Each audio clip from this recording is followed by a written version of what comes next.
The Chabad Jewish Center of Naples was founded in 2003 by Rabbi Fishel and Eti Zaklos. Inspired and guided by the vision of the Rebbe, Rabbi Menachem Mendel Schneerson, they set out to establish a welcoming community founded on joy and love, bringing age-old Jewish traditions to life in exciting and modern ways. It's absolutely fantastic having Chabad here. I'm thrilled that it's located in the city of Naples. When we first came down to Naples, everybody said, there are no Jews in Naples. And you know what? For the most part, they were right. There were very, very few of us. Naples did not welcome Jews at that time. I met Fishel when he was still in Brooklyn. He mentioned that he was going to become the rabbi in Naples, Florida. It was approximately 17 years ago when I met Rabbi Fishel. He was a new member of Leadership Collier for new, young, talented executives to come to town and get to know what Naples is all about. He was very optimistic, and candidly, I couldn't figure out how he was going to pull it off in a neighborhood that was overwhelmingly not Jewish. When I was leading the Philharmonic Center for the Arts, a young man came to meet me, and I found out that he was a very religious and very wonderful human being. I first met Fishel when they were in the rented house. They had just got settled. Mendel was a baby. When we moved to Naples, I think it was the first week we were here, I got a call from Rabbi Fishel inviting us over to their home in Park Shore Drive. It was so interesting to me at the time that Rabbi Fishel was holding services in his home. Then we started having services in rooms in different hotels. They used to have wonderful dinners even at different hotels and schools, and we were involved in everything from the beginning. He called and see if he could find a space for a Torah, and we provided that for him. When he came to Naples, nobody imagined that he would be able to achieve this. But one thing about Rabbi Fishel is when he sets his mind to something, it's very hard to hold him back.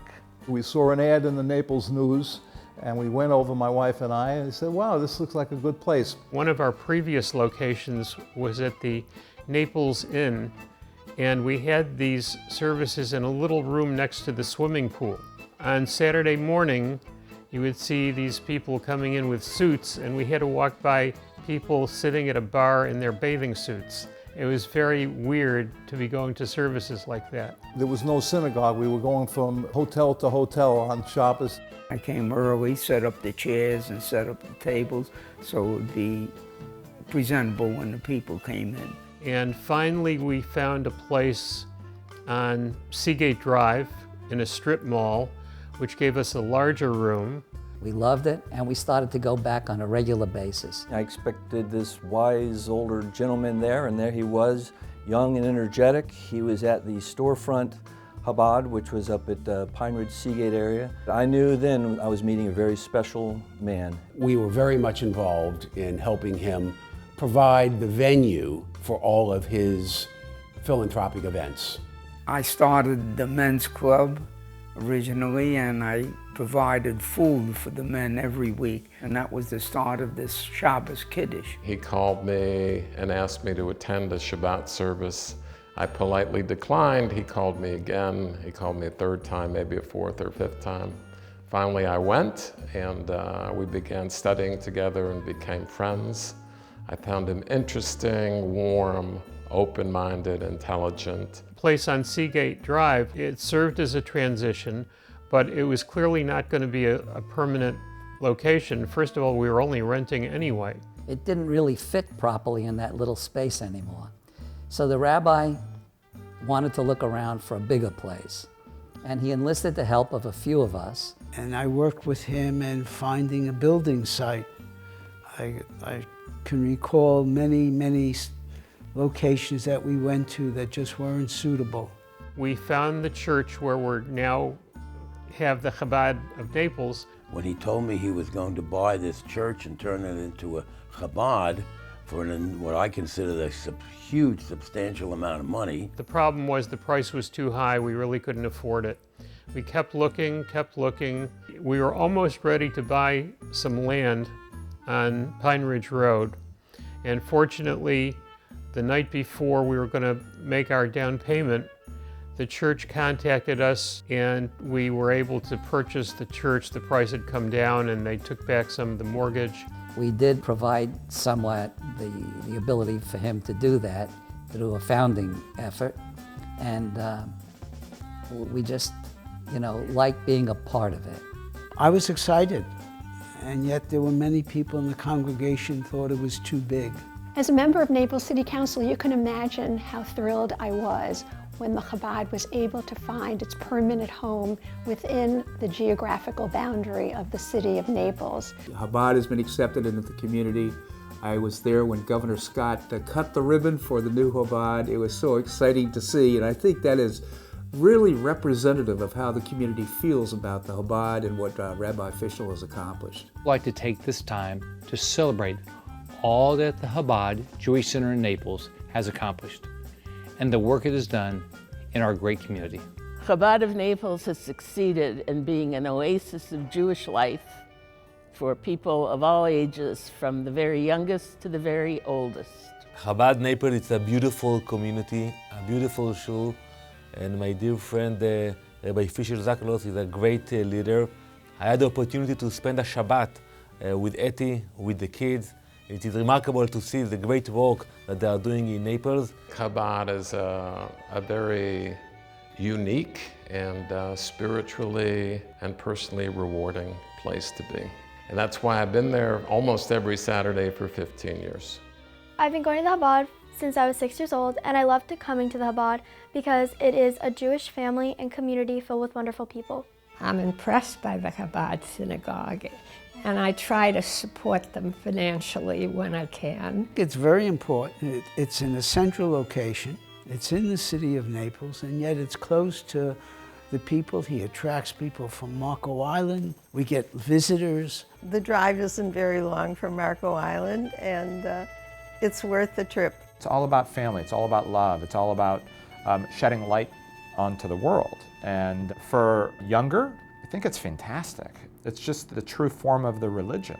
It is absolutely impressive, the size, the beauty, and the community that the Chabad Naples has put together. Chabad of Naples is a spiritual home for many people in Naples, and it is for me too. I feel really welcome there. I feel really included. It's a pleasure to go to shul every week. In fact, I go to shul every week. I got the record for going to shul on Saturdays. We have all different types of people at Chabad from all over the world, and it makes it a richer, more interesting experience for everyone. I've met many people who live in Naples or have homes in Naples. When I mention that my cousin is a rabbi in Naples, and they say, oh, you know the rabbi. From the youngest of ages, Rabbi Fishel was very competitive and very invested in everything that he did and everything that he does. Whether it was playing tetherball on the basketball field or studying hundreds of pages of Talmud by heart. Rabbi Fishel is a unique leader.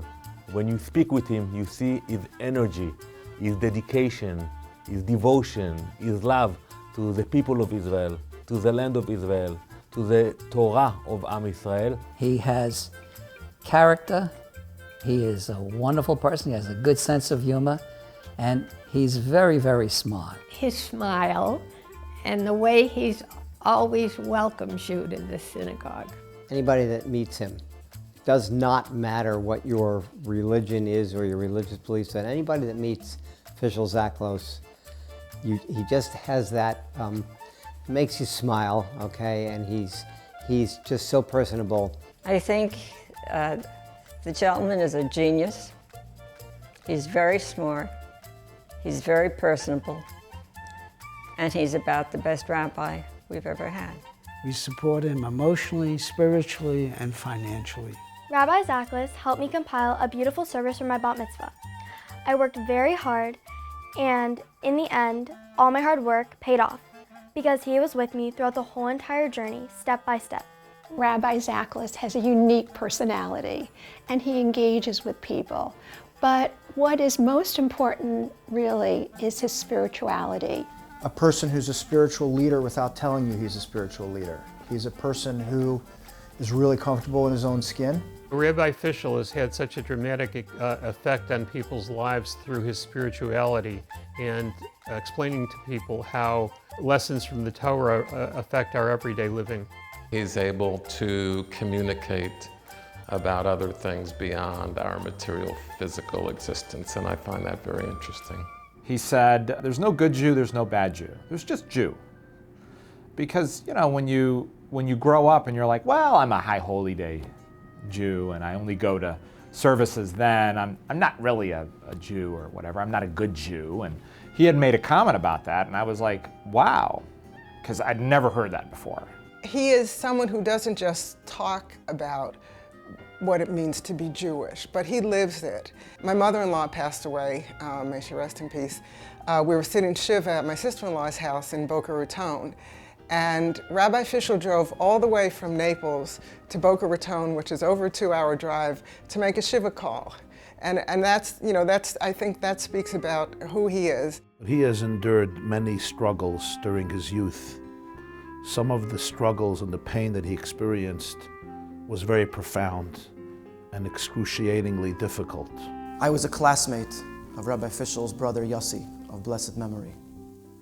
Yossi excelled in his studies and in following the traditions of Chabad in the manner of reaching out to others, kindness and compassion. In many ways, Yossi spent 2 years in the hospital battling cancer. He made such an impression on the doctors, the nurses, and everybody who walked through the door of his room. His kindness, his perseverance, his faith, and his determination was exemplary. Rabbi Fishel took these lessons, these messages from his brother, and has carried them into his life. What makes Rabbi Fishel unique is that he made it the motto of his life, that declaration in Psalms, chapter 118, where King David says, Loi amos ki echya va'asaper ma'aseyah. I will not die, but I will live and tell the story about God's miracles. And you feel the connection to God with him.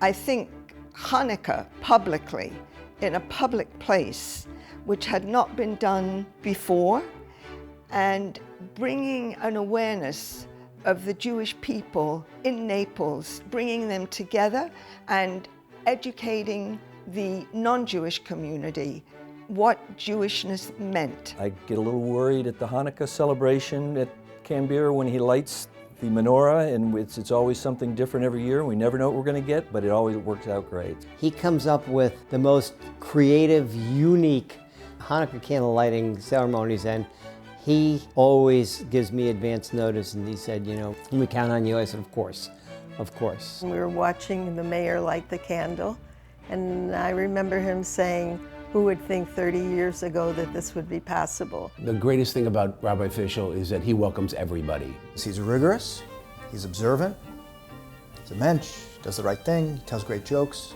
And to make religion what I feel it should be is inclusive.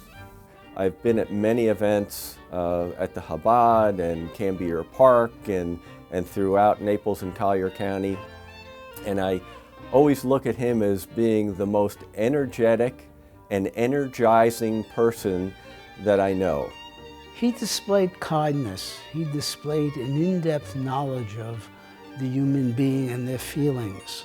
It's been my pleasure to be listening to the rabbi sermons now for over 15 years, every Saturday morning. But the question I ask myself, how did the rabbi know that he should talk on this topic that is so pertinent to me for that week? He's my rabbi, he's an older brother or a younger brother. He wears a lot of hats in my life, not only for me, but for my friends too, that come to the shul. Most of us were basically secular guys that the rabbi brought us back into the fold, and it's just a wonderful, wonderful experience. It was the hurricane, and we were out of town. We didn't know how our house was. We were in a mandatory evacuation area. Our neighbors had all left, And we called Rabbi Fishel just to see, could you kind of drive by and just make sure our house was still there? And he said, of course. When we had Hurricane Irma, the amount of food that they delivered in the community and the amount of just help they gave. And anytime there's a crisis, anytime there's anything in the community, they're right there and involved. The rabbi has a photographic memory. I've seen him start reading the Torah before he actually opens the scrolls because he has it memorized. How often do I hear from somebody who may not have come to services for a few months, a few years, they come back to the Chabad and the rabbi greets them by name. And what does this mean? When you call somebody by your name, it means you're important to him, and people really feel that they have connected with him. His memory is amazing. He remembers things from 14 or 15 years ago that I personally have said to him. He always starts with a joke. And it's the best kind of humor because it never is at the expense of someone else. Sticks out in my mind when he says, no pressure. His favorite phrase is no pressure, which means that there's tremendous pressure. Rabbi Fishel would call me, to look into something or to handle something or do something, and then it's always, we need it, tomorrow, but no pressure, no pressure. And only joking, which means that he's also a little bit serious about whatever he's joking about. My name is Moshe. When Rabbi Fishel wants to get my attention, he goes, Moshe, Moshe, Moshe. And to me, I know that it's urgent, it's intense, and like everything else, it's gonna get done. Whenever I spoke to him about his goals and he would mention what he intended to do, I always thought he was being overly optimistic, and he's proven me wrong time in and time out. I love his passion.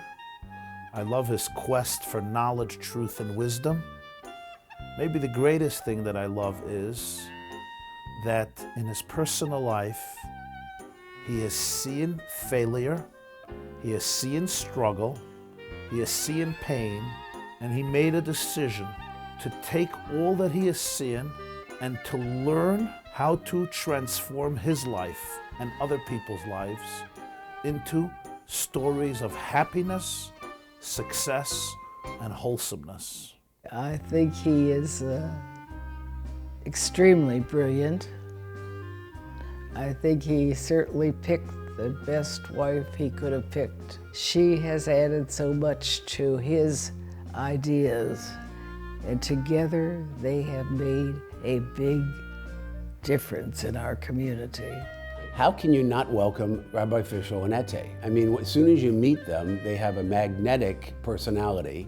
There aren't too many people in life you meet like that. It's just been totally amazing to see what he and his wife, his family, and the whole group, the staff, and what they've accomplished. They went straight to my heart because they're real and they know one big secret that a lot of people don't know, that every private citizen has a public responsibility, and they have shown that. It's a pleasure being with the rabbi and the rebbitzin. They've been very, very nice to me. In fact, they've been nice to everyone. There's an unusual combination. Rabbi is the spiritual leader, but Ette is the person that has brought her business and education to the preschool, and they work together as a team. And yes, there is always a good woman behind a successful man, and I think that Ette has more than filled that role. She's different in her dress and how she speaks and how she accepts people. And I think when we speak of Rabbi Fishel, we really have to speak of a partnership. It's 1 + 1 = 3. We don't get two leaders. We get a multifaceted leadership in this Aklos. Rebbitzin Ette and all the teachers here have made the impression that becoming a Jewish woman is so important. Rebbitzin Ette is an unbelievable person who has accomplished so much in such a short amount of time. The preschool, the Hebrew school, and Chabad Naples is all to her credit. The presence of synagogue in the city of Naples also offers the opportunity for the city of Naples to have Jewish preschool. My daughter went to preschool at Preschool of the Arts, so I've attended all of those events. She goes to Hebrew school there, so I've attended all of those events. So it's kind of like a second home for me. They by far are the most good-looking family I've ever seen. Fishel and Eddie have shown us that teamwork is the essence of their success, working together on every project to its completion. I don't look at them as a rabbi and rebbitzin. I look at them as my family. The children are extremely bright. Mendel, the eldest, now is in Chicago in a yeshiva. The second son, Yitzi, who is bar mitzvah last year, is also going for special education. Both of them assist Rabbi at Shabbat services, and we've told Rabbi he can take a holiday and leave his two sons in charge, and it would be perfect. Mendel and Yitzi are phenomenal in reading Torah, and the girls also are over on the East Coast during the week studying. I don't know if everyone in Naples gets to realize how unique and how special Chabad of Naples is. Well, it was very moving for me when I was in Naples to see what Rabbi Fishel and his wife Etty have built there. And I think they have both become beacons of light and created an extraordinary center for goodness and kindness, and really built incredible bridges between so many different types of people from so many different walks of life and backgrounds and persuasions. And for me personally, it was very moving to see the incredible work that he has done in Naples.